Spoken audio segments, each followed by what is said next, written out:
Hello everyone, this is second part of lesson number 12, air, water analyzer. So in this part we read about water, uses of water, and about water cycle, and about evaporation and condensation. So let's start our lesson. Now lesson number 13, the topic is water. This is second part.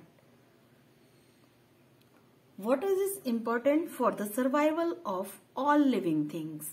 We use water for many activities, many purpose. बहुत सी चीजों के लिए हम water का use करते हैं and water बहुत ही important है लिविंग थिंग्स के लिए.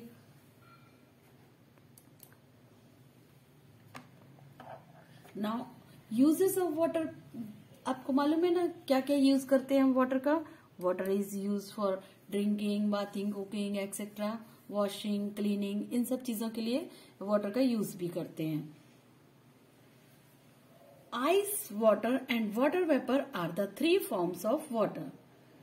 अब ये जो तीनों चीजें हैं ये फॉर्म्स ऑफ वाटर हैं. Ice, water and water vapour are the 3 forms of water. Water change it form in heating and cooling. तो अब ये तीनों चीजें जो हैं वो एक दूसरे में चेंज हो जाती हैं हीटिंग मिलने पर या फिर कूलिंग मिलने पर. जैसे कि जो आइस है, जब आप उसको हीट देते हो तो वो क्या होता है, वो मेल्ट हो जाती है और वो वाटर में कन्वर्ट हो जाती है. And when we put water in freezer, जब फ्रीजर में रखते हैं वाटर को तो वो क्या होता है, वो आइस क्यूब, आइस बन जाता है. तो वो भी एक फॉर्म है उसका. एंड जब वाटर को हम बॉईल करते हैं तब क्या होता है, तब वो गैस के फॉर्म में आ जाता है. स्टीम बनती है ना उसमें से, जो वाटर वेपर होता है दैट इज गैस. तो ये तीनों फॉर्म में, और ये एक दूसरे में हीटिंग या कूलिंग पर कन्वर्ट हो जाते हैं एक दूसरे में. लाइक देखिए, वाटर को जब हमने हीट किया तो उसमें से वाटर वेपर बन गया, और जब वाटर वेपर को या वाटर को हम कूलिंग देंगे, जैसे फ्रीजर में रख देंगे वाटर को, तो वो क्या बन जाएगा, आइस बन जाएगा. तो ये सब इंटरचेंजेबल है दोनों, सभी एक दूसरे में. और इसी तरह से ये जो वाटर साइकिल है वो भी है. So this is topic water cycle. जो वाटर होता है वो जो सी में, रिवर में, पॉन्ड में, वो सब क्या होता है, जब वो सन की हीट पड़ती है तब वो चेंज होता है, और चेंज होता है तो the water gets heated up and change into water vapour. तो वो किस में कन्वर्ट हो जाता है, जब वो हीट मिलती है तो वो गर्म हो जाता है और वो वाटर वेपर में कन्वर्ट हो जाता है. You can see here easily, आप देख रहे हो ना यहाँ पर. The change of water to water vapor on heating is called evaporation.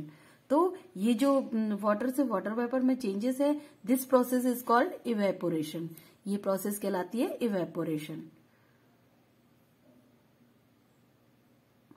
Water vapour rises up and reach high up in the sky. जो ये वाटर वेपर है वो एकदम ऊपर तक जाता है, स्काई में ऊपर उड़ जाता है, क्योंकि वो वाटर वेपर रहता है, वो लाइट होता है, लाइट वेट होता है, और ऊपर उड़ जाता है. और ऊपर जाकर वो वहां पर कंडेंसेशन होता है उसका. वहां पर ऊपर की साइड में ठंडक रहती है, वहां से उसका कंडेंसेशन होता है. There it cools down to form tiny water droplets. और यहाँ पर जाकर क्या करता है, वो चेंज हो जाता है, कूल डाउन हो जाता है और वापस से वाटर ड्रॉपलेट्स में चेंज हो जाता है. यू कैन सी हियर, देखिए यहाँ पर इसी रिवर में से ये वाटर वेपर इवेपोरेशन हुआ, इवेपोरेट होकर ये जब ऊपर आया, यहाँ पर कंडेंसेशन हुआ, तो उसी की वजह से वो स्नोफॉल और वो सब होता है ना, रेनफॉल, ये सब इसी के कारण होता है. ये देखिए यहाँ पर कंडेंसेशन हुआ. The change of water vapor to water on cooling is called condensation. तो जो वाटर वेपर है वो जब चेंज होता है वाटर वेपर से वाटर में वापस से चेंज होता है, that is called condensation. The process in which water vapour change into water on cooling is called condensation. These water droplets form clouds. और ये जो वाटर ड्रॉपलेट्स है वो क्लाउड्स बनाती है. You can see here easily, दिख रहे ना आप. Tiny droplets of water joined together to form big drops inside clouds. When big drops become too heavy, they fall as rain. और जब ये जो वाटर ड्रॉप्स हैं जो क्लाउड्स में बहुत ज्यादा इकट्ठी हो जाती है और जब वो एक दूसरे से मिलकर हैवी हो जाती है, तब क्या होता है, तब वो उसमें से एज अ रेन वापस गिरने लगती है अर्थ पर. Rain water fills seas, rivers and lakes. अब जब ये वाटर वापस से नीचे गिरने लग जाता है तो वापस से वो किस में जाता है, रिवर्स में, सीज में और लेक में जाता है.